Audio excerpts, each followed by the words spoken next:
Notre causerie d'aujourd'hui sera intitulée « Réfléchissons tous ensemble ». Donc, nous allons réfléchir ensemble sur un certain nombre de problèmes.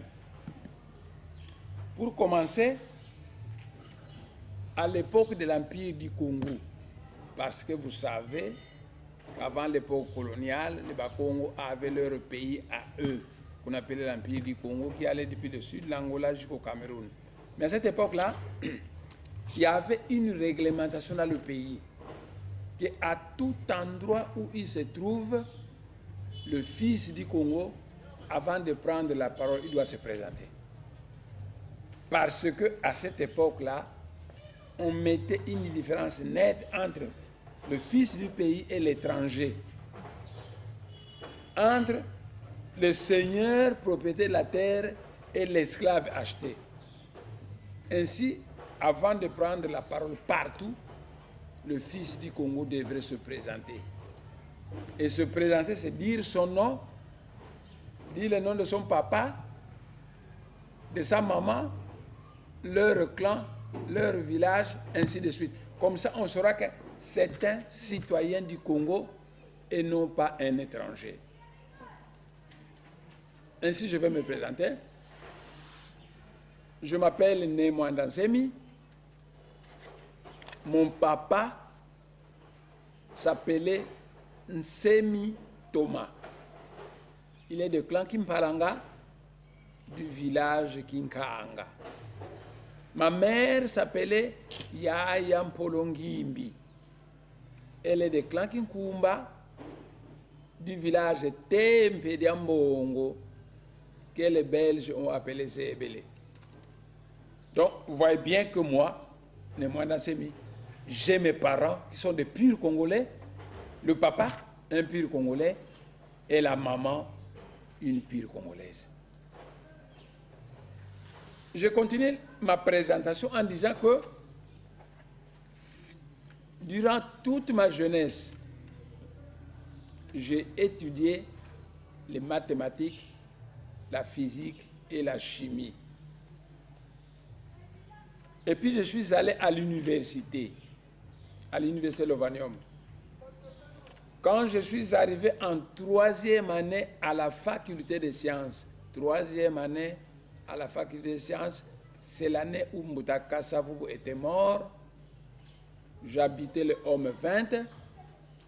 Pendant que j'étudiais dans ma chambre, le Saint-Esprit est descendu sur moi sous forme d'une flamme de feu. Depuis ce jour-là, je suis devenu un politicien teinté de spiritualité. Ce politicien teinté de spiritualité, donc, à un moment donné, je raisonne comme tout politicien ordinaire. Et à ce moment, on me comprend, on me félicite et on est avec moi. Mais à un autre moment, je raisonne comme quelqu'un qui est inspiré du Saint-Esprit. À ce moment, je deviens différent du politicien ordinaire et on arrive même parfois à me diaboliser. Mais avec le temps, la vérité finit par s'imposer et tout le monde finit par connaître que finalement, ce n'est Némoanda Nsemi qui a raison. Et les gens se mettent à regretter. Je vais vous dire des choses crues, mais ne croyez pas que je suis contre vous. Le Maître Jésus disait, vous connaîtrez la vérité et la vérité vous affranchira. Mais vous, dans ce monde, vous dites souvent que la vérité blesse. Vous n'aimez pas qu'on vous dise la vérité. Mais le Maître Jésus disait, vous connaîtrez la vérité et la vérité vous affranchira. Moi, je vais vous dire la vérité. Que ça vous blesse ou pas, je m'en vais vous dire la vérité. La première vérité que je vais vous dire est la suivante. Vous savez, lorsque les militaires du président Kabila avaient tué les adeptes de Burundi à Congo, le général Kaloumé est venu chercher ma tête au Parlement. Tous les députés de Bandundu m'ont condamné.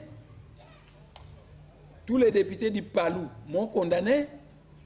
Mais moi, j'ai été soutenu par l'opposition.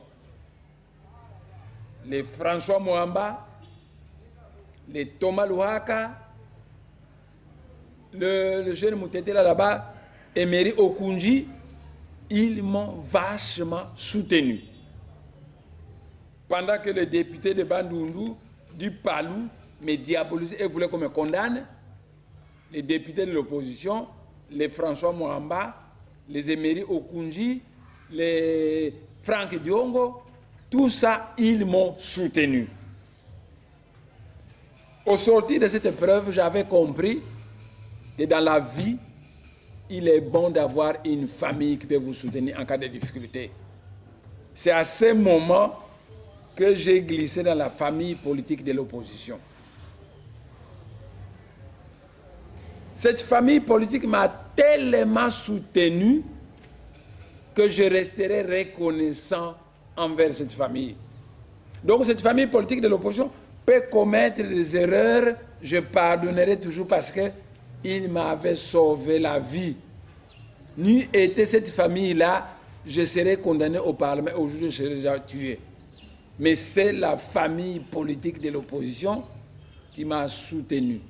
Les Franck Diongo, les Emery Okunji, les François Mwamba, etc. Donc cette famille m'a soutenu. Donc, que cette famille politique sache que si je dis des vérités qui leur blessent, je ne veux pas les blesser, mais simplement je voudrais qu'on réfléchisse ensemble avec moi. Parce que dans la sagesse Congo, nous disons que Kindo Kela, Mumbwesa Diela, ce qui signifie que celui qui vous critique contribue à votre instruction. Parce qu'en vous critiquant, vous avez fait un travail, on critique ce travail et vous l'améliorez en fonction de ces critiques. Donc c'est un progrès. Donc dans la sagesse Congo, nous disons que Kindo Kela, Mumbwesa Diela, que celui qui vous critique contribue à votre instruction. Ainsi, si je vois certaines erreurs de l'opposition, en les critiquant, ça ne veut pas dire que je suis contre cette classe, mais je voudrais que cette classe s'améliore. Depuis que le régime du président Kabila a tué les adeptes de Buna, je suis devenu un opposant farouche. Toujours j'étais dans l'opposition. Et dans l'opposition, on me vénérait. On me trouvait comme un député très calme, très sérieux, très intelligent et conséquent. Mais moi, j'observais l'opposition. Et certaines choses que faisait cette opposition ne me plaisaient pas. Un exemple, l'opposition se fâche à la plénière, nous nous retirons dans une salle et on décide d'écrire un mémo. Quand on aura écrit le mémo, les grands opposants viennent me trouver. Tu dois signer parce que toi, les démocrates américains t'aiment beaucoup. Si ils voient ta signature, ça va augmenter la valeur de ce document. Et à ce moment, moi, je signe les documents. Et le jour suivant, le président Minaku dit que le document ne passe pas parce qu'il y a des opposants qui sont venus retirer leur signature moyennant de l'argent. Donc, nous nous fâchons à la plénière, on se retire, on décide des choses, on signe, et la nuit, il y a des opposants, je ne vais pas les citer, ils se connaissent eux-mêmes, qui vont voir le président Minaku retirer leur signature moyennant de l'argent. Donc, vous voyez, et ça, moi, j'ai déploré ça. Alors, un jour, j'ai dit à l'honorable Mantezolo, je ne signerai plus les documents de l'opposition. Parce que quand je signe, je donne la valeur à ces documents, il y a des gens qui partent retirer leur signature. Oh, même l'honorable Mouanassem a signé, monsieur le président, même l'honorable Mouanassem a signé. Le président tremble, il donne de l'argent et ils retirent leur signature. Donc voilà une première erreur que je reproche à l'opposition. C'est cette opposition-là qui m'a beaucoup diabolisé. Nous allons en parler. Cette opposition qui m'a beaucoup soutenu, quand le général Kaloumé est venu me chercher, j'ai été sérieusement soutenu. La deuxième faute que je reproche à l'opposition, c'est la suivante. Avant 2011, j'ai écrit un document que j'ai distribué intitulé « Les primaires de l'opposition ». Dans ce document, j'ai dit ceci aux opposants. L'opposition doit se réunir. Quand nous allons nous réunir, nous allons nous poser la question, qui est l'opposant numéro 1 de ce pays? Et qui est l'opposant numéro 2? Et puis numéro 3, ainsi de suite. L'opposant numéro 1 sera notre candidat unique aux élections présidentielles. Mais s'il passe, alors il va nommer Premier ministre l'opposant numéro 2. Et cet opposant numéro 2 va former un gouvernement où tous les autres opposants obtiendront des postes ministériels. Donc, j'ai demandé que l'opposition se réunisse, qu'on fasse les primaires de l'opposition.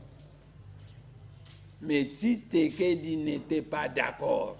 Et Kamere n'était pas d'accord de ça. J'ai dit à Kamere, allons voir Mutakengo Dondo, qu'on accepte qu'il soit le président, toi tu seras le premier ministre, moi, Nassemi, le vice-premier ministre, nous formons le gouvernement, nous dirigeons, Kamere refuse. J'ai dit à Kamere, allons voir Tshisekedi, il est plus âgé que toi, qu'on lui laisse le poste de président, toi tu seras le premier ministre, moi le vice-premier ministre, nous allons former le gouvernement. Kamere refuse. Résultat final, en 2011, l'opposition est allée en ordre dispersé. Kengwa Dondo, candidat à la présidence. Kamere, candidat à la présidence. Tshisekedi, candidat à la présidence. Il y a eu trop de candidats à la présidence et l'opposition a perdu les élections. Aussitôt que l'opposition a perdu les élections, Vital Kamere est devenu l'ami de Félix Tshisekedi. Maintenant, il commençait à l'alimenter. Moi, je me suis dit, mais je vous ai demandé qu'on aille voir Tshisekedi, qu'on harmonise la position avec lui. Il est plus âgé que moi et toi. Que lui soit le président, que toi, Vital Kamere, le premier ministre, et moi, le vice-premier ministre. Tu as refusé. Maintenant que l'opposition vient de perdre les élections, tu deviens l'ami de Félix Tshisekedi. Je n'ai pas trouvé ça sérieux. Aujourd'hui, qu'est-ce que l'opposition n'a pas raconté sur les moyens? Mais je dis au peuple congolais que vous aurez tort de diaboliser Némoine parce que Némoine c'est l'homme le plus sérieux que vous avez dans ce pays. Parce que cet homme, c'est quelqu'un qui a fait les maths et physique, mais le Saint-Esprit agit souvent en lui. Il ne peut pas vous trahir, parce que vous trahir, c'est trahir le Saint-Esprit, c'est trahir les grands ancêtres, c'est trahir les êtres du monde spirituel. Némoine Dansemi, c'est l'homme le plus sérieux qui ne peut pas vous trahir. Il est plus sérieux que Tshisekedi. Il est plus sérieux que Vital Kamere. Il est plus sérieux que tout le monde. Vous ne le connaissez pas. Ce n'est pas vous qui le craint, mais il craint le monde spirituel, ses chefs hiérarchiques. Parce qu'eux, ils ont le moyen de connaître toute la vérité. Ce n'est pas vous qui le craint, mais il craint le monde spirituel. Il craint le Saint-Esprit. Donc, vous voyez, j'ai prôné les primaires de l'opposition. J'ai demandé à l'opposition que choisissez un candidat unique. Et à un moment donné, j'ai dit à Vital Kamere, choisissons Mutakengo comme candidat unique, futur président de la République. Toi, tu seras le Premier ministre. Moi, le vice-premier ministre. Vital Kamere a refusé. J'ai dit à Vital Kamere, choisissons Mouta Tshisekedi. Il est plus âgé que toi et moi. Que Tshisekedi soit le président. Toi, tu vas être le Premier ministre et moi, le vice-premier ministre. Kamere refuse. Et aussitôt, on est allé en ordre dispersé, l'opposition est allée en ordre dispersé aux élections de 2011, quand on les a perdus simultanément, Cameroun commence à aller à limiter. Je n'ai pas apprécié ça. Je n'ai pas apprécié ça. Le deuxième problème que je veux effleurer, ce pays, la RDC, ce n'est pas Dieu qui l'a créé.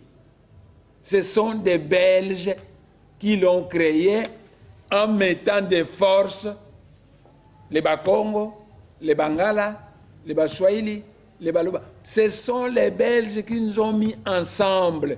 Avant l'arrivée des Belges, on ne faisait pas partie des mêmes pays. Je voudrais que tout Congolais puisse savoir ça.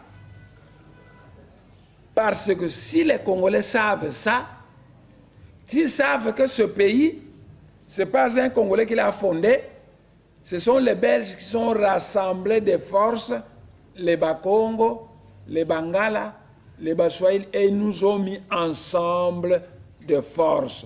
Donc ce pays, c'est un mariage forcé. Ceux qui ont zakamana mobali, ozakana kisasa noko na yo azakana mboka, abaleli yo une jeune fille que tu ne connais pas, mwana mwasi ango ba memiye na noko na yo. Mais la fille étant très rusée, le jour que l'oncle reste à Kinshasa, elle aussi, l'oncle est venu avec cette fille t'observe bien et elle commence à faire chaque fois ta volonté. Et toi, le jeune homme, tu es séduit par la fille et tu commences à dire que moi, si ngaite mutu na ponaki ye, na yebi ete noko mutu aponaki ye, kasi na bandi komona que moi sango azali malamu. Na komi kolinga ye. C'est ce que cette jeune fille a réussi de prendre le mariage forcé et de le transformer en mariage d'amour. Je dis que ce pays, la RDC, ce n'est pas Dieu qui l'a créé. Avant l'arrivée des Belges, les Bakongo avaient leur pays, qu'on appelle l'Empire du Congo, que les Belges ont appelé par erreur Royaume du Congo. Les Bakongo avaient leur pays appelé Empire du Congo. Ils commençaient depuis le sud de l'Angola jusqu'au sud du Cameroun, l'Empire du Congo. Les Baluba avaient leur pays. Les Baswahili avaient leur pays. L'empire islamique du Maniema existait. Non, les actuels Congolais n'étaient pas les citoyens d'un même pays. Ce sont les Belges qui nous ont forcés de nous mettre ensemble. C'est un mariage forcé. Or, un mariage forcé peut se stabiliser et durer, ou écouffer, et puis divorce Salami. Si nous savons que ce ne sont pas des politiciens congolais qui ont inventé ce pays, ce sont des Belges qui nous ont mis ensemble de force. Si nous savons que nous, les dirigeants politiques congolais et les chefs religieux, nous avons l'obligation de prendre ce mariage forcé et de le transformer en mariage d'amour, notre comportement va changer. Je n'ai jamais critiqué des gens. Parce que si je commence à critiquer les gens du monde spirituel vont dire qu'ils deviennent mondains. Mais les gens du monde spirituel m'ont donné la permission de corriger les gens quand ils commettent des fautes. Je n'ai jamais critiqué des gens. Mais si les Swahili au pouvoir savent que la RDC n'est qu'un mariage forcé, que pour stabiliser ce mariage, il faut de l'amour entre les différents Congolais, il faut de la justice, les Baswahili au pouvoir vont changer leur comportement vis-à-vis du Mukongo, vis-à-vis du Muluba, vis-à-vis de Mungala. Et on va instaurer la justice pour tous, comme ça les Bakongo sont contents, les Bangala sont contents, les Baluba sont contents, tout le monde est content À partir du moment que tout le monde est content, personne n'aura l'envie de quitter la RDC et de faire sécession. Mais si tous les biens, c'est pour les Baswahili, tous les généraux, c'est pour les Baswahili, tout l'argent, c'est pour les Baswahili, et le travail, c'est pour eux, ceux qui sont lésés vont devenir mécontents et ils vont commencer à dire que ah, ce qui va changer, c'est biso to kolongwa na biso. Ce n'est pas ces gens balingi kolongwa bazama be, mais yonde ozama be. Ozali ko sala ba erreur ba corriger yo olingi ko corriger te. Alors que dans le royaume du Congo, on disait qu'Indokela Mumboe Sadie là, quand il commet des erreurs, lorsqu'on te critique, quand tu corriges ces erreurs, makambo esili nango. Mais baswahili basali mabe, ba corriger bango baliko changer te. Je vais vous donner un exemple. Nkunda Batouare Mousswahili a monté groupe naïe, ba violé ba femme congolaise, ba yibimbongo, ils ont beaucoup volé. Mais Nkunda a été pardonné. Batounaye ba Zouambongo est belé. Et Batounaye ba comme membre de la majorité présidentielle. Par contre, mes chers frères, Bundu dia Congo qui n'a rien fait, il est là, Batou Bundu a commencé en prison. Batou Nkunda ba Bima, ba Zouambongo, ba comme la majorité présidentielle, Batou Bundu dia Congo, il est là, ils sont toujours en prison. Visitez toutes les prisons c'est pour les Bakongo et les Bangala. Donc, allez à l'école de finance, vous ne verrez que des Baswahili là-bas. Allez au Congo central, à Louvu, tous les chefs sont des Baswahili. Pourtant, au pays des Bakongo. Et c'est que, si les Bakongo arrivent à Kisangani, ils prennent tout le boulot et ils ne donnent rien aux Baswahili. Les Baswahili seront contents. Si les Bakongo aillent au Katanga, ils prennent tout le boulot contre les Baswahili du Katanga. Est-ce que les Baswahili du Katanga seront contents? Les Balouba ont chassé Charles Okoto, c'était un moutete là de Mbujimaï, parce qu'ils ne voulaient pas que Charles Okoto soit le PDG de la MIBA. Les Balouba ont chassé le docteur Kimpiatu un Mukongo, l'ingénieur Matondo un Mukongo et d'autres Bakongo à la MIBA. Parce qu'ils ne voulaient pas que les Bakongo aillent prendre les places des Balouba au Kasaï. Mais aller à Inga, se plaindre de Balouba. Aller un peu partout au Congo central, se plaindre de Balouba. Mes chers frères, c'est de l'injustice. Je ne critique personne, mais je veux vous corriger. Tous les messagers de Dieu viennent critiquer afin de provoquer la repentance et la correction. Parce que moi, quand j'observe, je dis, si nous continuons de cette façon, Mboko Yekufa. Ceux qui ont limité Mboko Yekufa, il faut critiquer, il faut changer. Comme ça va changer. Ceux qui va changer, Bangala va changer, Balouba va changer, et tout le Mungala a besoin d'argent. Muluba azana besoin mbongo, Muswahili azana besoin mbongo, Mukongo azana besoin mbongo. Alors faisons en sorte que Mosala, Muluba azwa Mosala, Muswahili azwa Mosala, Mungala azwa Mosala, Mukongo azwa Mosala, comme ça, nous serons tous contents.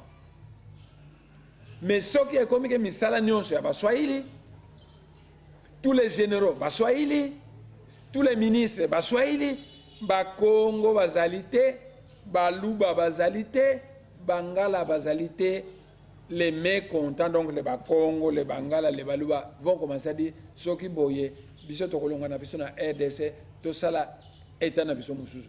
Ezali forte ya Bakongo te, ya Balouba te, ya Bangala te, ezali forte ya Baswahili.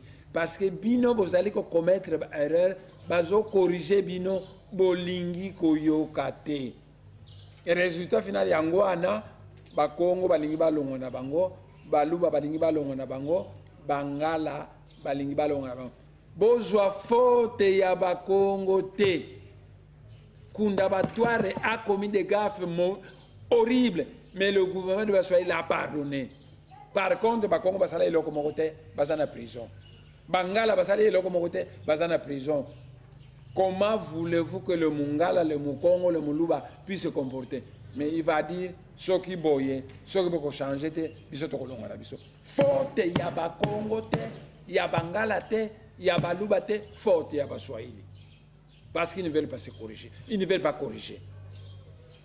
Forte ya Baswahili. Mais Baswahili pe bazali bandeko na biso batu mwindu. Omoni pona bango, ezalo kola yangai. Donc bazali bandeko na biso. Lukula bazali bandeko na biso, ceux qui va commettre faute, tu commencer par les corriger. Ceux qui va corriger, makambo ici nango. Mais à partir du moment que tu allez koloba, balingité, ça ne va pas. Je vais vous donner un autre exemple. Mes chers frères, il y a des pays du monde, comme Dakar par exemple, bakende kozwa mai à 500 km ba tirer on a pas play tina Dakar. Il y a des pays arabes mai bakende kozwa à 800 km ba bendi yango tina telle ville. Mais bazana mai. Biso ba congolais Kinshasa est construit à côté d'un fleuve à eau douce. Je suis chimiste de formation. Maïwana et balé. Il suffit de dire eau de javel na kati, to purifier ango et comme ango propre. Kinshasa est construit à bord d'un fleuve, mais bakinois bazangi mai. Mes chers frères, ko salama nazali ko finga Baswahili te, mais ko salama kama nengwana ilingo lo bakeo zali zoba. Ville de Kinshasa construit à côté d'un fleuve, mai ezole kanango pamba pamba et bakinois bazangi mai. Parce que mbongo soki côté na région zo Baswahili ba yibiango.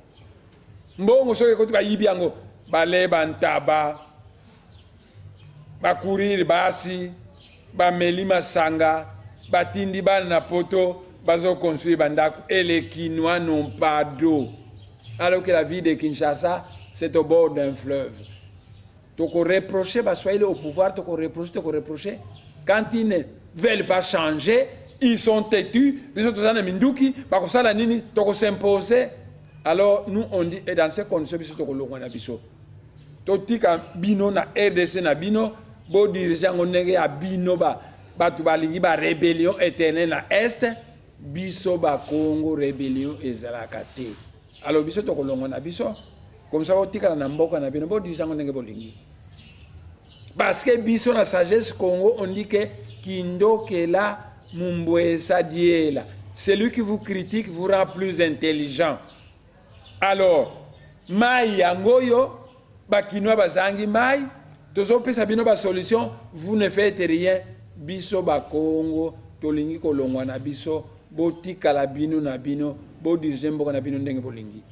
Forte ya Bakongo te, forte ya Nemwanda Nsemite, forte nde ya bino.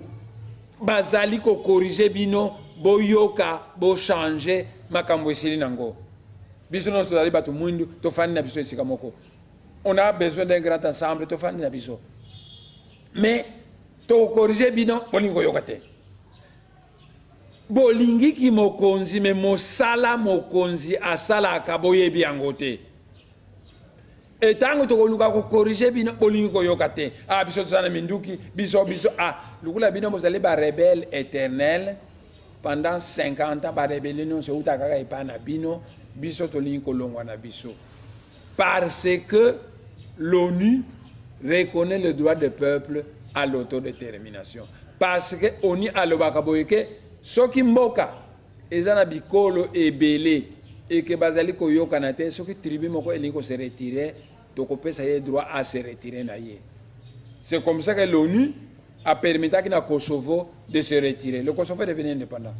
C'est pourquoi que l'ONU a permis à Sud-Soudan de se retirer. Le Sud-Soudan est devenu indépendant.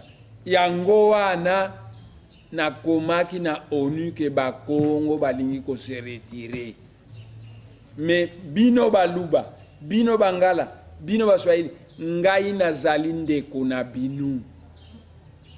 Na yebi ke mboka ya RDC ba belge ba fabrikaki, c'est un mariage forcé, mais ce qui te dit c'est un paradis. Donc, ce qui te dirige, je suis un chimiste formé de l'université. Je ne suis pas un illettré qu'on est parti ramasser à l'Est par comme si Mokonzi. Ngaï Nazali, chimiste de formation universitaire. Je suis universitaire. Nayebi que Mboko Oyo, c'est un paradis. Il y a beaucoup de richesses. Ce qui te dirige en bien, Moulouba a se retrouver, Moukongo a se retrouver, Mungala a se retrouver, Moussoïla a se retrouver. Nous serons tous contents. Ça va être le bonheur pour tous. Et personne parmi nous ne voudra se séparer parce que la chose nous profite tous. Mais ceux qui mokoyo, ezo bongisaka ba Swahili, bango basakana kana mbongo, bamusu bali akazielo, biso, bakongo, baluba, bangala tozali kolia azielo, moko musu tokotomboka tolobi, biso tolongo na biso. Yo ONU, ya ko sa référendum biso tolongo na biso. ONU akoya, parce que ça salisi yango na Kosovo, a salisi yango na Sud-Soudan. Mais je le répète, Muluba, Mungala, Muswahili, Mukongo, bazali batu mwindu bande kunangai. Nalobi, boyoka toli nangai. Soko boyoki toli to bongi samboka. Biso nyonso to bonga. Il y a suffisamment de richesses pour les Bakongo, pour les Bangala, pour les Baluba, pour les Baswahili. Suffisamment de richesses dans ce pays. Mais le pays est mal géré. Tout gérer le pays très bien, ça va être parfait.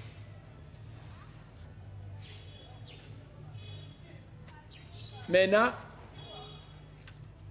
le point que nous allons traiter, Makamuna Koutanaki na président Kabila. Je vais aussi vous en parler parce que j'ai été trop diabolisé pour ça. La sagesse Congo en 5 nzonzi kadi angangulu ya kutu di mosiko. Ça veut dire qu'un vrai juge ne mange jamais un cochon qui a un seul oreille. Nzonzi ngulu ya matu mole, le vrai juge mange un cochon qui a 2 oreilles. Ça signifie que le vrai juge il écoute celui-ci, il écoute celui-là, après il apprécie. Bo diaboliza kinga mingi, ne mwanda seme asali boye, bo yoka kinga ite. Bo yoka kaka son de cloche moko, bande kunanga baluba, bande kunanga bangala, bande kunanga baswahili, bande kunanga bakongo. Bo yoka pe ngai na se défendre. Parce que dans tout tribunal, ce qu'on funda mutu, bako yoka payer. Mikolo eleki bo finginga mingi na pesi Kabila 3 ans de plus na makambu ebele bolobaki mais bolandaki ka makambo boyokaki ya lokuta ya ngai boyokaki yango te yango ana lelo ngai na lingi na loba boyoka ngai pe soki boyoki ngai bongo bo apprécier. Mais ce que vous condamnez, sans que vous êtes injuste. Le monde spirituel ne sera pas d'accord, le monde céleste ne sera pas d'accord. Vous êtes des injustes parce que vous condamnez quelqu'un que vous n'avez pas écouté. Donc, ngai na koyebisa ngai bino boyoka version ya bino ya lokuta. Ngai mena na koyebisa bino version ya solo. Je mets ma main au ciel que je ne dirai que la vérité. Rien que la vérité, le monde spirituel me voit, n'a qu'au sabinoté parce que le monde spirituel, je ne peux pas le tromper. Je vais maintenant vous expliquer ce qui s'est passé. Bozaki na proportion na bino, bo diaboliser ngai, bo yoka ngai pe na se défendre. Comme ça, beaucoup apprécier à partir de 2 sons de cloche. Président Kabila atindaki M. Kalev ayakotala ngai. Et M. Kalev ayaki na mbongo te, na yambaki yepe ngai moko te. Maître Fula, avocat diplômé de l'université, secrétaire général du parti Azalaki. Mante Zolo, député et secrétaire général adjoint Azalaki. Je vais changer. Oui. Tout ça qui est dans la salle, Maître Fula Azalaki, Mante Zolo Azalaki, Kalev Azalaki, Kalev Akomaki Koloba. Kalev Alobi, Nemwanda Semi, vraiment le président Kabila veut vous voir. Je vous rappelle, que Banda Baboma en 2008, Batabunda Congo, Nazako Lingazuko sentir Kabila te. Ako Bengi Sangai, jamais je ne partais. Je n'allais pas. Qu'est-ce que Mvouemba n'a pas fait pour m'amener chez le président Kabila? Jamais. Je n'allais pas. Et Kalev Aye, à l'obinanga, honorable Manda Semi, président Kabila, Azana besoin de yo. A Bengi Saki Monseigneur Mosengo, Ayaki. A Bengi Saki Marini, Ayaki. A Bengi Saki chef de l'église Kimbangwisi, Ayaki. Ba solo laki, alingi pe ko solo na yo. Kende, à maintes reprises, on t'appelle à la présidence, au Kendakate, na sengi yo pardon, Kende Mbaloyo. C'est Kalev qui a dit ça. Tant que Kalev a silisi, na levi na yeboy. Monsieur Kalev, la sagesse Congo enseigne que tout wale kawabakandozi. Que l'homme qui dort, qui finit par rêver. Donc, au Kende na yo, monsieur Kalev, tu me donnes 3 jours, je vais réfléchir et je vais te répondre. Et M. Kalev Abimaki Naye, qui a zongi Naye. Na komi na butu na chambre à coucher na ngai, boyebi que depuis 69, le Saint-Esprit est descendu sur moi sous forme d'une flamme de feu. Homme 20. Alors, na komi na chambre na ngai, na consulté Saint-Esprit. Kabila azali ko bengi sangai na kende otala ye. Na kende to na kende te. Saint-Esprit alobi na ngai, regarde. Na tali na mur, na moni ben de sang monstre, batu e belé bakoufi. Et Saint-Esprit alobi, le président Kabila est en train de préparer un bain de sang monstre qui aura lieu à la fin du délai constitutionnel. Kende kokuta nanaye, yebisa yeboye, boye, makambuana et salamate. Et désormais, yone mwanda semi, essayez de poler le président Kabila pour makambuana et salamate. Ko diriger mboka ezaka pasi, être président d'un grand pays comme la RDC. Il a besoin de quelqu'un qui doit travailler avec lui. Kende ko sali saye pour éviter ben de sang monstre. Tant on a la mouki na yebisa ngona mwasi na ngai na kende ko tala Kabila. Mwasi na nga alingaki te. Et mwasi na nga alobi, mais de tout le temps batouana balingaka yo te balingaka ko bomayo. Ba militaire ebele ba yaka na butu pona ko bomayo. Maintenant okende ko tala ye, c'est-à-dire ko mi pesa. Ngai na koma veuve, toboti bana ebele na yo, nani akoboko la bango. Na lobi na mwasi na nga, madame, coûte que coûte, je veux aller voir Kabila parce que n'a eu instruction il y a monde spirituel. Et j'ai dit à Maître Foula et à l'honorable Mantézolo que tel jour on va aller voir le président Kabila au palais de la nation. Ba téléphoner Kalev, ba monsieur Kalev, ne mwanda semi andimi kuya kotala président Kabila. Kasi kuya kotala ina kingankati te. Kuya kotala en secret, mais dans une maison officielle de l'État. Quel jour on peut venir? Kalev Alobinabiso, vous viendrez tel jour. Et tokeneki na sagesse Congo le baka fumukazi etanga yandi musiko. Le chef ne se promène jamais seul, il est toujours accompagné. Et na kendeki kuna ngaina honorable Mantézolo ou comme vice-président Abede à partir d'Angaï, Maître Foula Azalaki, c'est un avocat à la cour diplômé de l'université, c'est le secrétaire général de mon parti. Tokendeki na bango. To komi na palais de la nation, to mati na étage, salle moko munene ezalaki kuna, ngai na fandi boye, à côté ngai honorable Mantézolo, plus loin Maître Foula. Et en face yangai, président Kabila, à sa gauche 20 conseillers à la présidence. Donc, na kende qui secrètement te, kota la président Kabila, na kende qui na honorable Mantezo, na maître Fula. Et président Kabila pe na kuta ke yé mon côté, azalaki wana avec 20 conseillers à la présidence. Et le président Kabila commençait à me poser des questions. Alors, mbalana lukaka yo oyakate. Je te remercie que lelo oye. Donc, nabiso mosikate. Vital Kamerhe na titeke di basenga ngana sa dialogue.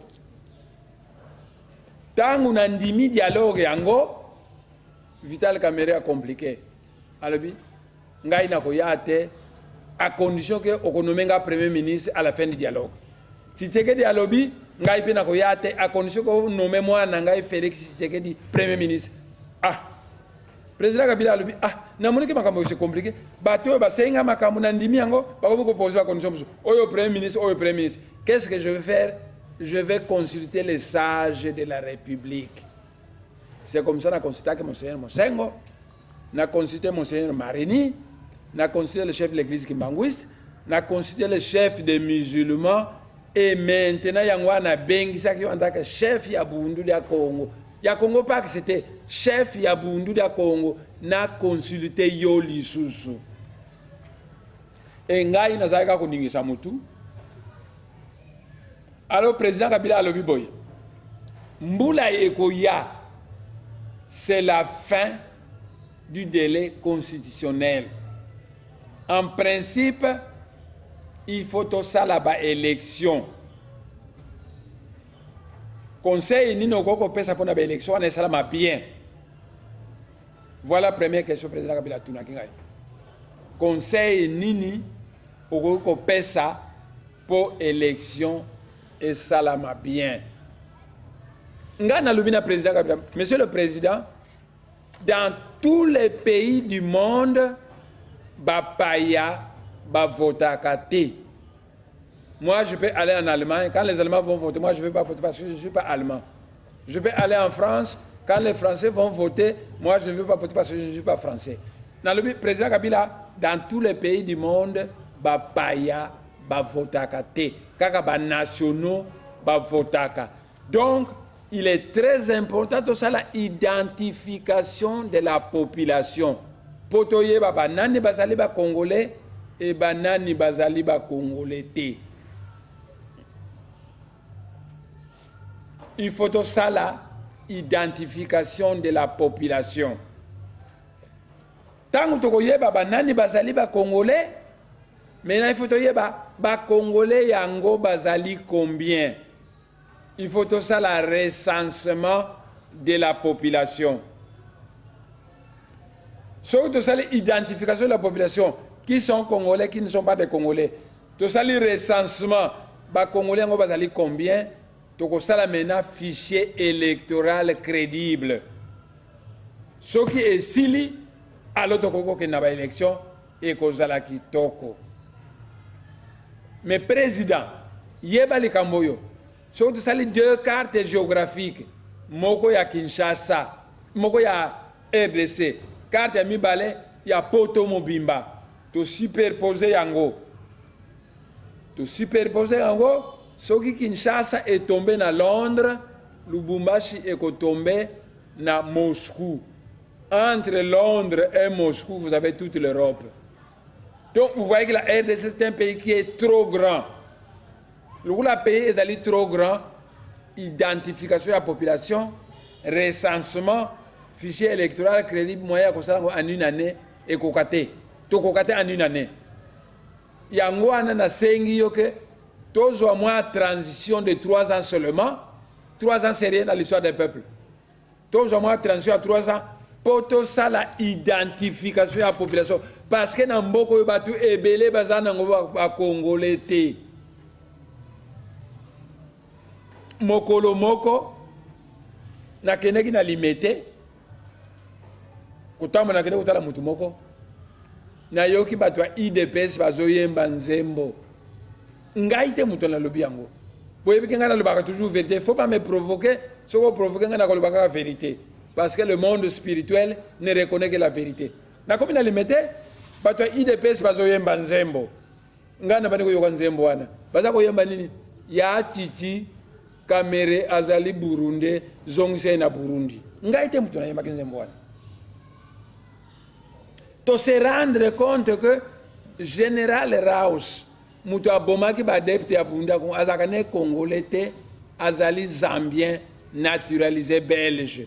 Tango abomisi bato ya Burundi ko ngal monike je vois la Belgique derrière cet homme parce que Belgique alingaka ba Congo te. Général Mustafa azaki général na Mwanda asana Congolais te azali mutu ya Uganda. Museveni mutu apesaki na Jean-Pierre Mbemba président Kabila te mutu amemaki Mustafa Jean-Pierre Mbemba mutu amemaki ye parce que rébellion ya Jean-Pierre Mbemba ezaki soutenu par Museveni. Alors Museveni soki azo soutenir yo akamati espion na ye moko attaché na yo a espionaka yo.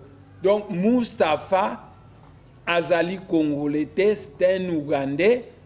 Président pe Kabila te mutu amemaki ye c'est Jean-Pierre Mbemba. Donc, na yebisi président Kabila batu ebele bazana ngo ba Congolais te.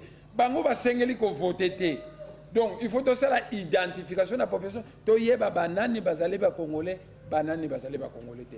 Il faut to ça la recensement, to yeba ba Congolais yango bazali combien. Et il faut to établir fichier électoral crédible les wana to ko sala ba élection et ko sala ki toko. Tangu nazalaki koloba ndenge wana de temps en temps na matsi mungongo de temps en temps bani koganga nazalaki koganga ngai moko te c'est le Saint-Esprit qui me commandait comme ça. Honorable Mante Ezuro afanda ki pembeni nanga akotela mamuke alobi nous parlons au président de la République tempérez votre voix. Na ningisi mutu mais muke moto ya Saint-Esprit et matina motema nanga na bani koganga les choses. Ngai te mutu azali koloba na président Kabila Saint-Esprit mutu azali koloba. Président Kabila afandi nie na ba conseil nyonso bazoyoka ngai et à la fin de compte président Kabila alobi na ba conseil na ye na yebi yango kezaka kitoko mingi na koyoka ne mwana sema azali koloba okolinga kolongwa te oyilandaka na yo kaka.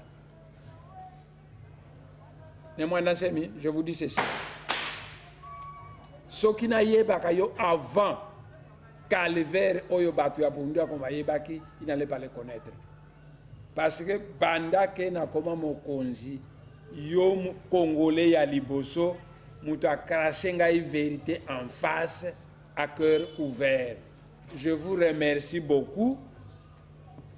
Je sais avoir commis certaines erreurs vis-à-vis de la communauté au Congo, mais on peut corriger. Aidez-moi et je peux corriger. Pour tous les autres Congolais, aidez-moi aussi et on peut corriger, on peut améliorer. Dans le président Kabila andimi makambuana, bamutankazi, ba mettre fula ba yeko zwangai, to kitina se. Ici ka ba journaliste ba za ko zelangai. Ba journaliste ba bana ko poser nga ba question. Question ya liboso mwana mwasi mutu a poser ki nga yango. Mwana mwasi ngo ala bakiboy. Honorable mwana semi. Tangu président Kabila ayambaka batu awa et dura kaka 20 minutes, 25 minutes. Mais yo ayambi yo pendant 3 heures. C'est ce que makambu oyebisi et sepelisi. Makambu nini oyebisi et ce que baninga na yo ya opposition bakolinga yango. Voilà la première question. Ah maman, opposition wana yo oyebi yango te. Puisque nga naza mutu ya opposition, uti na opposition. Opposition wana mama, mbala mingi to bimaka na parlement to ke na salle moko to confection ne document moko to signer yango Et après, na souka na Boutou, ba opposant Moussous va retirer signature bazui mbongo. Voilà l'opposition que vous allez glorifier maman. Opposition nanga na yebi yango. Mais na kotu na yo question moko maman. Il n'y a pas longtemps, le gouvernement de large union nationale, 48 ministres, Bandundu 8 ministres, Maniema 8 ministres, et le Bandundu et Maniema ne produisent rien à l'économie nationale. Le Bas-Congo qui produit tout l'argent est marginalisé. Maman, est-ce que Oyebi opposant Moko a tellement qu'à Lobaki pour défendre le Bas-Congo qui était ignoré dans le gouvernement? Opposant mon côté. Et moi, je m'en fous de cette opposition qui ne veut pas défendre les thèses du peuple congo. Je suis le leader du peuple congo et l'opposition qui ne défend pas le peuple congo n'a rien à m'apprendre. Je m'en fous de cette opposition. Tant que maman na monuki na matisi mongongo à l'embisi yaye. J'ai compris que c'est une bonne femme parce que moi c'est aki yamalamu bien éduqué. Ce que mon bali a matisi mongongo il faut amikitisa. Moi si wana amikitisi. J'ai apprécié ça. Et une autre femme m'a posé la question. Honorable Mandansemi, est-ce que vous n'avez pas peur du glissement? Ngana répondre, maman, glissement, glissement. Mais c'est un mot. Mais n'ayez pas peur de mots. Ngai nazana heure ya mingite. Moi si nanga azali ko zelanga na ndaku alambi nga supa kitoko na kini ulia na linko zonga no kina ndaku. Mais soki nazaki na heure mingi na lingaki na définir yo glissement na sens ya bien. Mais maman, yeba li kamboyo, simba li kamboyo. Le Sénat a déjà glissé. Parce que en 2011, tu votais que député, na président de la République, mais les sénateurs tu votais qui bangoté. Les anciens sénateurs sont toujours en fonction. Donc le Sénat a déjà glissé. Les anciens députés provinciaux ont déjà glissé, puisque tu votais qui bangoté en fonction. Les anciens gouverneurs ont déjà glissé. Donc maman, le glissement est en marche. Il n'y a que les députés et le président de la République qui n'ont pas encore glissé. C'est pourquoi j'ai dit ceci que tout ça, la transition il y a 3 ans pour tout bon ça va élection à Bissau. Transition il y a 3 ans, il suffit et sera dirigée par un président de la majorité. Ngaïte moutonaponi parce que en 2011 vous votez moutomoko abimaki président. Alors dans le biboye moutouana abimaki président azala président. Mais au lieu de maintenant, besoin vice-président du centre ou de l'opposition, besoin premier ministre de la société civile, comme ça, et la majorité présidentielle, et l'opposition, et le centre, et la société civile, nous glissons tous ensemble. Donc, les journalistes ont continué à me poser des questions. Dans le maman, nani ko yebi sere kamoko oyebi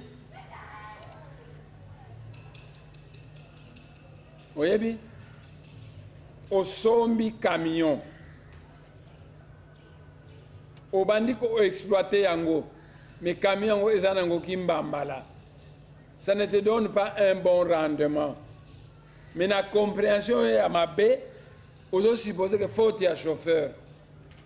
Allez, au changer un premier chauffeur qui m'emballait un deuxième, un troisième, ça ne change pas.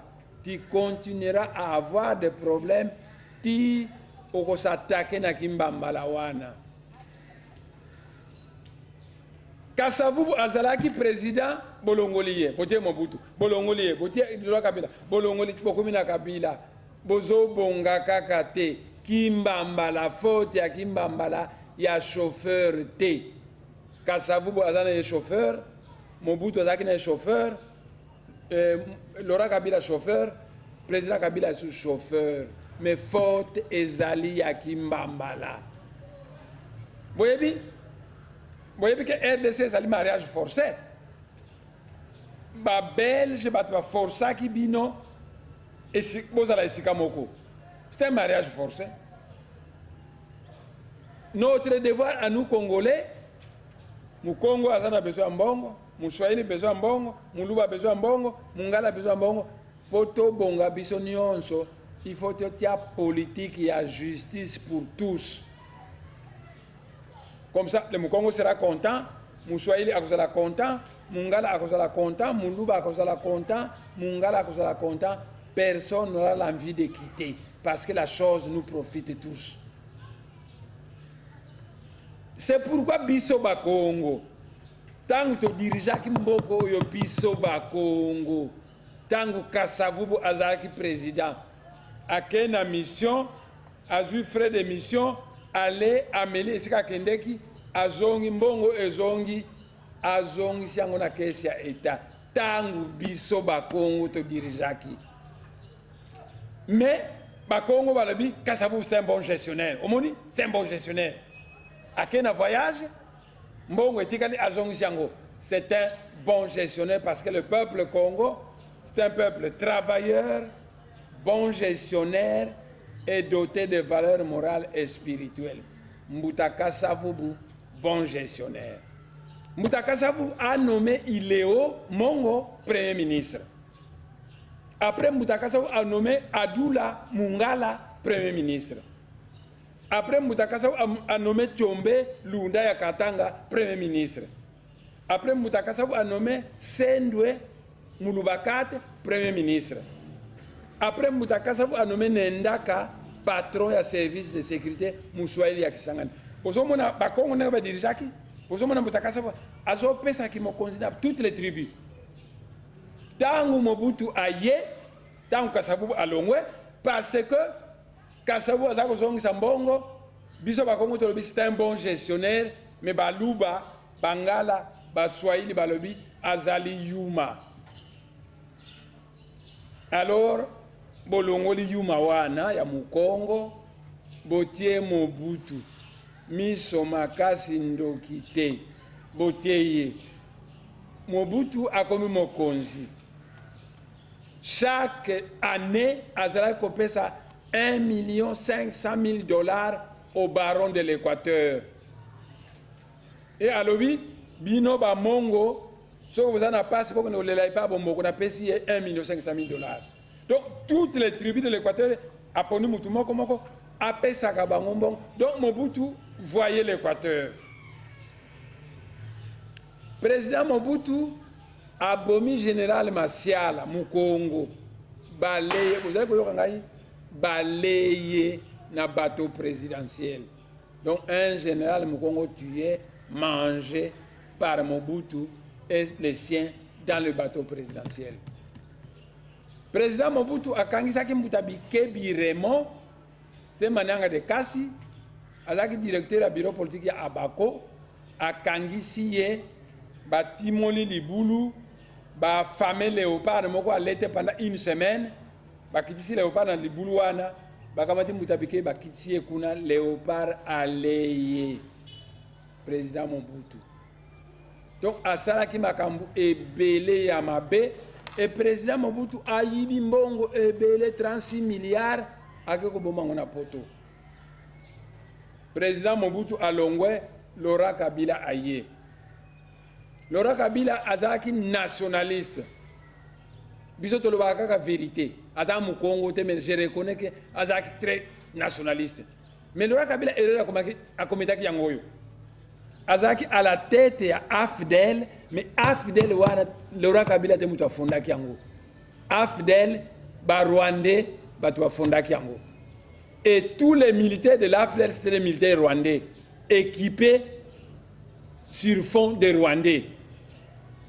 Barwande balobaki na Laurent Kabila biso to fondé AFDEL to kamati armée ya Barwande to tie to kamati mbongo to tie yo kamata nyonso wana et conduire yo au pouvoir. Mais soko komi na pouvoir okopesa biso 300 km ya mabele ya Kivu. Donc to ndamba mabele wana to connexion na Rwanda. C'est le pacte de l'Emera. Et Laurent Kabila andimi boyoki Laurent Kabila andimi pacte ya l'Emera. Ok, bopesa nga Barwande, bopesa nga mbongo, tokende tango tokoganye na kopesa bino eloko wana. Laurent Kabila a commis na Lubumbashi ba mindele ba américain, ba français, ba belge, ba mindele ebele ba investisseur ba ye. Ba lobina Laurent Kabila toko pesa yo mbongo pona kolesa armée na yo parce que ça c'est dans musika 2000 km toko pesa yo mbongo mais en échange biso toko soit tel marché, tel marché, tel marché. Laurent Kabila andimi azwi mbongo ya ba américain, ya ba français, ya ba azwi mbongo. Donc azwi mbongo ya ba rwandais, azwi ba soda ya ba rwandais ba yeti na Kinshasa. Tangu akomi na Kinshasa Laurent Kabila alobi na ba rwandais jamais ngai na koko pesa bino mabele ya Kivu te.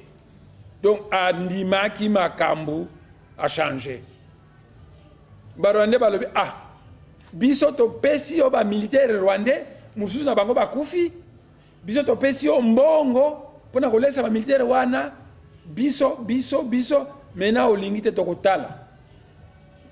Ba mindele balobi mi yo tango ozaki na Lubumbashi ozaki mbongo na biso ondimaki okosala makambo olingi mena te tokotala. Et combinaison ya ba rwandais na ba mindele wana babomi Laurent Kabila. Yango wana Laurent Kabila akufaki. Tango akufi batie président Kabila. L'actuel président Kabila aye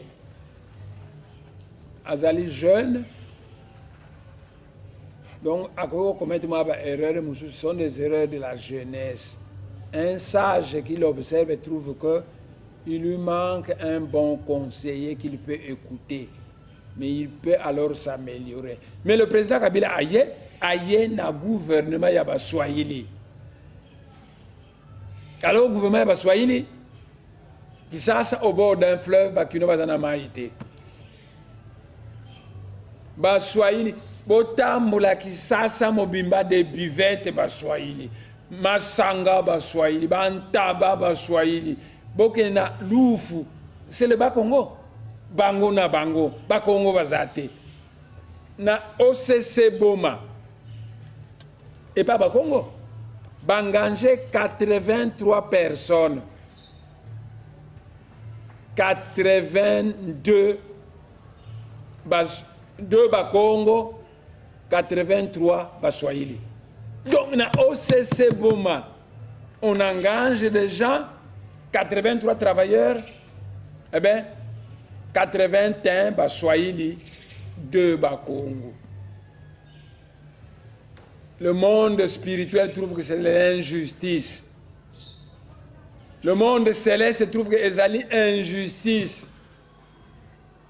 Et les sages du monde entier trouvent que cette façon de faire ne va pas cimenter l'unité nationale. Et beaucoup ont transformé le mariage forcé en mariage d'amour. Le régime de Mbutakasa, justice pour tous. A nommé Moulouba, a nommé Mungala, a nommé Mouswahili, justice pour tous. Bomoni Bangala tango bareyaki na Mobutu, Ngwanda s'appelait Terminator. Ça signifie que ceux qui ont commis na bureau en Ngwanda, ta vie est terminée parce que c'était un grand assassin. Bomoni biso ba Kongo tango toreyaki, justice pour tous. Bomoni Mobutu tango rien, les injustices, les assassinats. Bomoni Laurent Kabila tango rien. Bomoni le président Kabila n'a pas Swahili na indenga rien. Beaucoup d'injustices. Mais bah injustice, croyez-moi, le ciel me voit, ne peuvent pas renforcer l'unité nationale de ce pays. Un pays où tout est pour les Baswahili, rien que pour les Baswahili, et les Bakongo rien, les Bangala rien, les Baluba rien, les Baswahili, non, ekosimbate.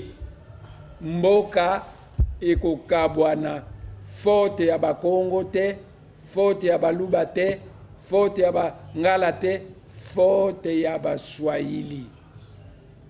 Parce que bayebite que Bakongo bazana besoin mbongo, Baluba bazana besoin mbongo, Bangala bazana besoin mbongo, baswahili baza na besoin mbongo. Donc il faut de la justice. Mungala azwa, muswahili azwa, muluba azwa, mukongo azwa, mais bango bokende uta na lufu, bango na mabele ya bakongo, bango na bango. La sagesse Congo enseigne que Kindokela, Mumboesa Diela, celui qui vous critique contribue à votre instruction. Yangoa nana sengi na bandeko nangai, bazali bandeko nangai, puis bazali batumundu lukula ngai, na sengi na bandeko nangai baswahili, bazana pouvoir. Na moi transition il y a 3 ans, tout changé. Tout changé pour Mukongo ACP là, Muluba ACP là. Mungala asepela, muswahili asepela. Soki to changer ndenge wana, biso nyonso toko sepela, e boye bayango ke mboka na biso e kokabwa na lisusu te. Mais soki to changer te, biso bakongo to sito baye, biso toko longwa na biso. Botika la bino na bino, bo dirige mboka na bino ndenge bolingi. Soki toko changer te, fort possible que bakatange pe bakolongwa na bango, to baluba bakolongwa, to bangala bakolongwa. Botika la bino na bino poto longwa te poto kabwana te to changer mukongo pe asepela muluba pe asepela mungala pe asepela muswahili kaka te. Tous les généraux ne sont que des baswahili mais basala pe école militaire te bazaleka bato moko baramasaki babambi bango ba grade. Des bons travailleurs ba Congo ne sont jamais nommés. Donc toko kende na dialogue, toko yokana, toko sa la transition à 3 ans, to changer. Comme ça, Mukongo, Mungala, Muluba, Muswahili, amona ke to changer. To komi ko lingana, to zabandeko. Parce que pour le moment, Baswahili prennent les Bakongo pour leurs esclaves. Bazo nyoko la Bakongo na Bakongo d'une façon terrible. Il n'y a pas longtemps, j'étais en visite. J'ai causé avec des notables. Baswahili, bazali ko nyoko la Bakongo, ma kasinios. Mais indépendance ya mboko yo, bangala te, baluba te, batete la te, lumumba te, mutu asenga kiango, kasavubu et la bako, mutu asenga ki indépendance. Tango basenga kiango, moi j'avais 12 ans. Et j'étais ici à Kinshasa. Tango bakongo basenga indépendance, ba belge, ba poussé, baluba, bangala, baswahili, ba se lever contre bakongo, ba pesa mbongo. Alors bangala babana panzana kina kisasa na makonga bazoluka bakongo, bazoyemba nzembo, mobali atembe, boli kango, iye, abolo kaka. Bangala bazotambula, kasabu wapiye. Bangala babakisi, balobi bakongo, bozoyoka, balobi bakongo, bayebi atako sala tongate, kasi basengi indépendance na mondele. Bangala balobaki teke batetela, Lumumba zaki mutetela. Ke batetela, bayebi atako sala tongate, kasi basengi, non, Bangala balobaki, bakongo, bayebi atako sala tongate, kasi basengi indépendance na mondele. Indépendance bakongo, batu basenga kiango. Tout ce qu'on raconte à votre radio, est à l'okuta. Indépendance bakongo, batu basenga kiango. Et yango ana, Bakasongo, et c'était Bangala, c'était Balouba Lucide, étaient des députés au Parlement. Ils ont préféré voter Kassavou pour président de la République que Bolikango, Mungala. Parce que Babel va foutre un bon rebelle pour les députés va voter Mungala, Bolikango, président de la République. Lumumba, premier ministre, Mungala, président de la République.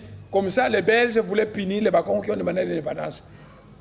Mais Kassongo, Mouswahili, a commis un parlement à l'objet de la Bandingola, la Bandingola.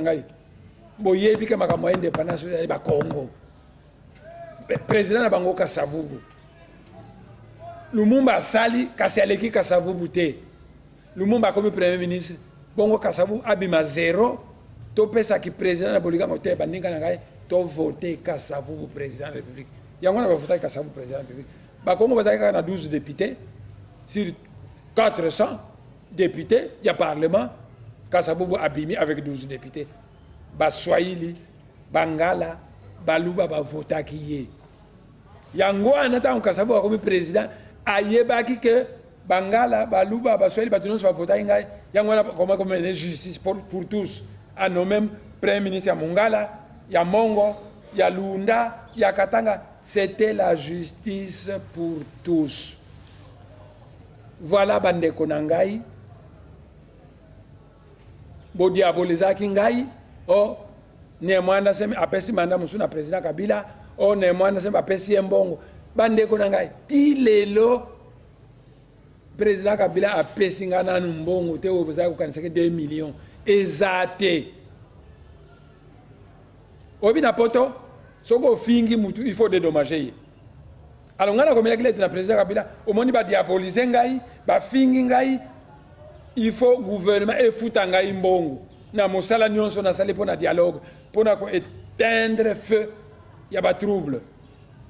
Ça fait tilelo président Kabila, na no fouti ngai été et il n'a pas encore répondu. Tilelo. C'est comme ça que je commence à me dire, na éviter ce qui n'a aucun dialogue, na éviter. Na aucun de na éviter. Non, na éviter. Parce que la sagesse Congo enseigne que qui sadi basendanga kamoloko. On récompense l'homme travailleur, pas le fainéant. Mais tilelo président Kabila nan apesingai eloko mokote. C'est comme ça, docteur Lelo, aza bokilo nangai. Ba ninga na ba médecin ba za ko takine Lelo bolé tata na yo ale. Docteur Lelo très ironique alobi nanu to lete kasi to kolia. Alobaki na bango ngona. Le monde spirituel m'entend. Na senga ki salaire à mosala na sale boyebi yango et pas président Kabila ti lelo na futi yango te. Le monde spirituel me voit. Je soulève ma main. Vous voyez, symbole pour les grands initiés. Quand un grand initié soulève sa main qui dit le ciel me voit, c'est très grand. Président Kabila na senga ki abafutangai tile non abafutangai. Bafutangai parce qu'on m'a diabolisé, bafutangai parce que j'ai soutenu le dialogue, ba congolais bo sangana, bo solo la bo yokana, ben de sang ezalate, futangai tile non abafutangai te. Lelo nanu ba futingai. Alors mokolo musuna ndako na ngai Saint-Esprit na consulté Saint-Esprit. Pourquoi le président Kabila ne veut pas me payer? Boyebi Saint-Esprit kitaka na ngai na homme 20 en 69. Saint-Esprit ayebi singai habitala. Natal na mur. Chiffre président Kabila a apesi na Tshisekedi ebimi. Saint-Esprit à tout moment que Tshisekedi tombe malade, c'est le président Kabila qui paye sa facture. C'est pourquoi, dans la APC, total autant. Saint-Esprit a le binangai, qui zenga, va payer 5 millions de dollars, puis va bakisi, tala et bimina mur. Monseigneur, monsengo, peut pas payer des jambongo, montango et bimi. Et Saint-Esprit a dit, alors nous ne voyons pas pourquoi on ne doit pas te payer. Parce que dans le monde spirituel, nous disons que l'ouvrier est digne de son salaire. Voilà, bande konangai. Bo diabolisaki ngai sans m'écouter. Donc, vous avez un tribunal. Car dans chaque tribunal, on écoute l'accusateur et on écoute aussi l'accusé. Nazolo bino bande kunangai ke ko diaboliser ya pamba bozo diaboliser ngai et bo kanisate ke ba opposa wana mais qui a fait passer le président Kabila au pouvoir? C'est Vital Kamerhe. A combien opposant? Francis Kalombo dit souvent que Kamera est opposant. José Makila opposant. Kasi bango bato bakene kolongola ba scientifique. Bon na kolobate mais baninga nangai baluba bangala bakongo bakongo pe finga ngai yo zimbongo ya Kabila bakongo pe ba finga ngai donc ezala bakongo ezala baluba ezala baswahili bandeko nangai botala poso nangai nazale mwindu lokola bino boza bandeko nangai ngai ndeko na bino ti lelo président Kabila na pesa mbongo te rien boyebi nazaka na franc parler mokola ko pesa mbongo bokoye bango mokolo batu nanga baza na prison bakobima bokoye bango na komango na Congo lieto mokolo bundura Congo ezali mouvement religieux. Il est dit qu'un mouvement religieux on l'interdit seulement pour 6 mois. Banda bakangisa bunda ça fait 7 ans ba fungula ngote c'est une infraction. Mokolo bako fungula bundura Congo bokoye bango puis na komango na Congo lieto. Donc mes chers frères Bangala, Baluba, Baswahili, Bakongo, ayez confiance en moi. Vous m'entendez? Je ne vous décevrai pas. Nazali na mission Nzambe apesa ngai pona bino Bakongo, Bangala, Baluba, Baswahili. Parce que le monde spirituel veut créer un peuple nouveau en Afrique centrale. Parce que vous avez peuple unique. Bakongo na mentalité na bango Bangala mususu, Baswahili mususu. Et pas Bakongo soko tie pité na mwasi ya libala bako boma na marché. Mais pas Bamongo, c'est une petite chose. Et pas Bakongo soko yibi bako boma na marché. Et pas Bangala soko yibi bazo kumisa elombe. Donc le monde spirituel a dit que non, Afrique centrale pour comme Makassi, nous allons créer un peuple qui aura une seule mentalité. Et Mosalawana, il y a construire un peuple qui aura une seule mentalité. On m'a donné par le monde spirituel la mission de donner des enseignements au Bakongo, au Baluba, au Bangala, au Baswahili, à tout le monde pour beaucoup de mentalité moko. Ça va faciliter les choses de l'Afrique centrale. C'est pourquoi j'ai construit cette maison-là. Ce sera une salle de conférence. Tango ekosila na bandako yamba ba jeune ba Congo, Bangala, Baluba, Baswahili bandako yakolanda bakuru kuna pour créer un peuple qui aura une seule mentalité. Donc ba Congo, Bangala, Baluba, Baswahili ngai nazali ndeko na ngai, ndeko na bino.